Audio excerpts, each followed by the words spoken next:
Une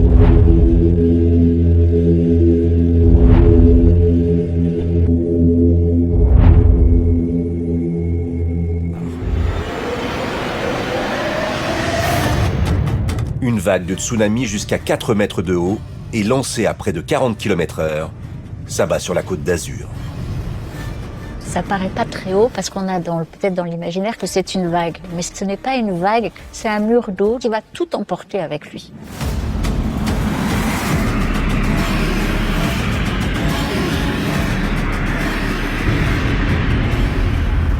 On considère que même à 50 cm d'eau, à quelques kilomètres heure, ça embarque les personnes humaines. Jesus Christ, look at that. Les images de Thaïlande, lors du tsunami de 2004, illustrent la puissance de ce phénomène.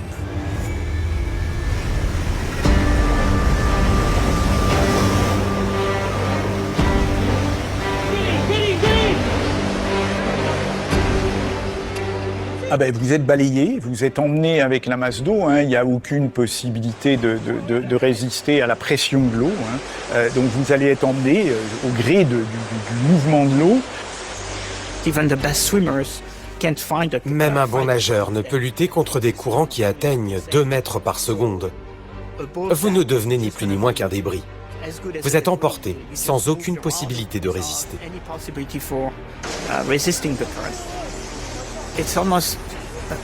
C'est un peu comme être lâché dans les rapides d'une rivière. Vous perdez rapidement vos repères à cause des courants et des tourbillons. Vous allez être littéralement broyé, je dirais, par la masse d'eau et par l'énergie en fait qui va vous tomber dessus.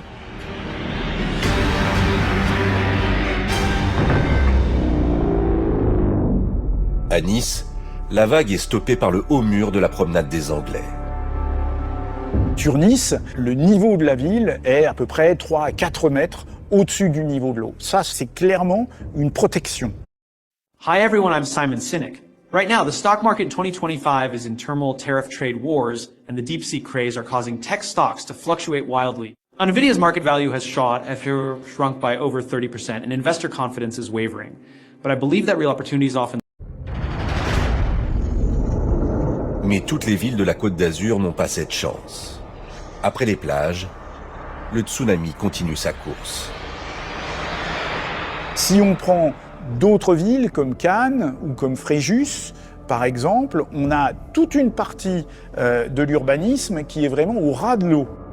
Ça veut dire que la vague, ne serait-ce que de 2 mètres ou 3 mètres, va pouvoir pénétrer en partie à l'intérieur de la zone urbaine.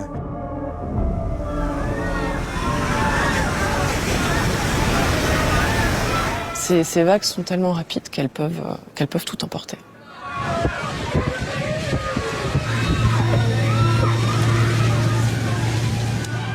Elle ramasse tout ce qu'il y a sur le terrain, voitures, bateaux, vélos, poubelles, tout ce que vous voulez, ce qui veut dire que la masse d'eau, elle se densifie énormément parce qu'elle est remplie de tout un ensemble de corps solides. Et quand elle arrive, par exemple, contre une maison, elle va arracher les murs de la maison. C'est un mélange d'eau, de boue, d'arbres, de voitures, tout ce que vous pouvez imaginer.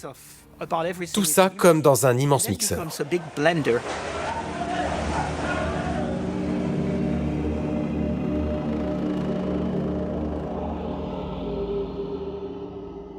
Dans la seule ville de Nice, les conséquences de la catastrophe sont dramatiques.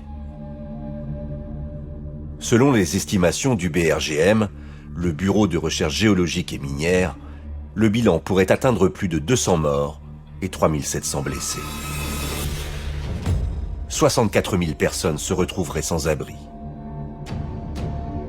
Les dégâts matériels coûteraient jusqu'à 29 milliards d'euros.